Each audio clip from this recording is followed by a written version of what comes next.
Our story begins with a young couple, Sarah and Mark, who had recently moved to Church Street in search of a fresh start.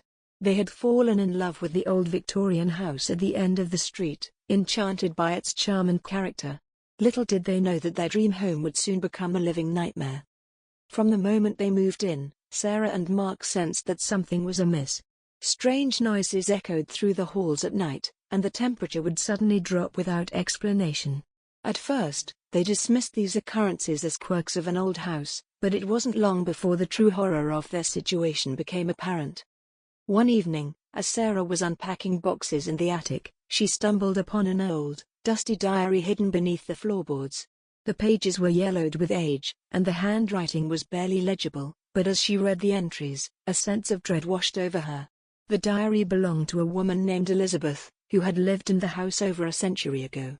Her entries spoke of a malevolent presence that tormented her family, driving them to madness and despair. As the days passed, the strange occurrences in the house grew more frequent and more terrifying. Doors would slam shut on their own, objects would move inexplicably, and Sarah and Mark would often wake up to find the walls covered in eerie symbols. Their once peaceful home had become a place of fear and uncertainty. One night, as Sarah was lying in bed, she heard a faint whispering coming from the hallway. The voice was low and sinister, sending chills down her spine. She nudged Mark awake, and together they cautiously made their way to the hallway, their hearts pounding with fear. As they reached the top of the stairs, they saw a shadowy figure standing at the end of the hallway. The figure was tall and dark, its eyes glowing with a malevolent light. Sarah and Mark froze in terror as the figure began to move toward them, its presence filling the air with a sense of impending doom. Before they could react, the figure disappeared, leaving behind a lingering sense of dread. Sarah and Mark knew that they were not alone in the house, and the realization filled them with a growing sense of horror. Determined to uncover the truth behind the haunting, Sarah and Mark began to research the history of their home and the mysterious entity that plagued it. They spoke with neighbors, delved into old newspapers and records, and even consulted with a local historian. Through their research, they learned that the house had a dark and tragic past. In the late 1800s, a family had lived in the house, and they had been tormented by a series of inexplicable events. The father, a respected doctor named Charles Whittaker, had become obsessed with the idea that a demonic entity was haunting his home.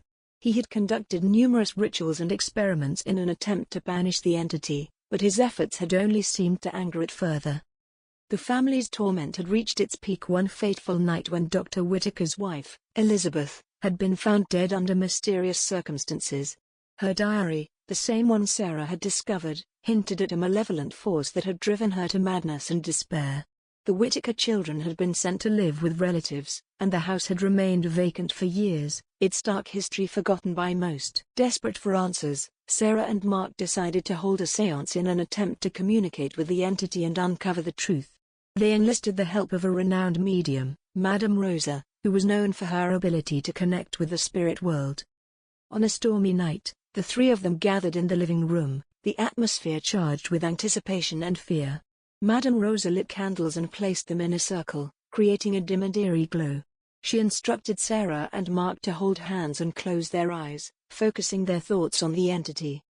"Spirits of the past, we call upon you," Madame Rosa intoned, her voice steady and commanding. "Reveal yourself and tell us why you torment this house." For a moment, there was nothing but silence, and then the room grew colder, and the candles flickered. A low, guttural voice echoed through the room, sending chills down their spines. "You dare to summon me?" the voice hissed. "I am bound to this place, and I will not be banished." Madame Rosa's expression grew grave as she continued to speak. "Why do you torment this house? What do you seek?" The voice grew louder, filled with anger and despair. "I was wronged in life, and I seek vengeance. My suffering shall be known to all who dwell here." As the séance continued, the entity's presence grew stronger, and the room was filled with a suffocating darkness. Sarah and Mark held each other tightly, their hearts pounding with fear. Madame Rosa's voice remained steady as she attempted to uncover the truth. "Who are you?" she demanded. "What happened to you?" The entity's voice wavered, and for a moment, it seemed to grow weaker. "I was once a man, a doctor named Charles Whittaker. I sought to banish the evil that plagued my family, but in my efforts, I became the very thing I sought to destroy. My soul is bound to this place, and I cannot find peace." Sarah and Mark exchanged a shocked glance. The entity was the spirit of Dr. Whittaker, the very man who had lived in their home over a century ago. His obsession with banishing the demonic presence had led to his own downfall. Madame Rose's expression softened with compassion. "Dr. Whittaker, your suffering has been great, but it is time to let go. You must find peace and move on from this place." The darkness in the room seemed to waver, and the entity's voice grew softer. "I do not know how.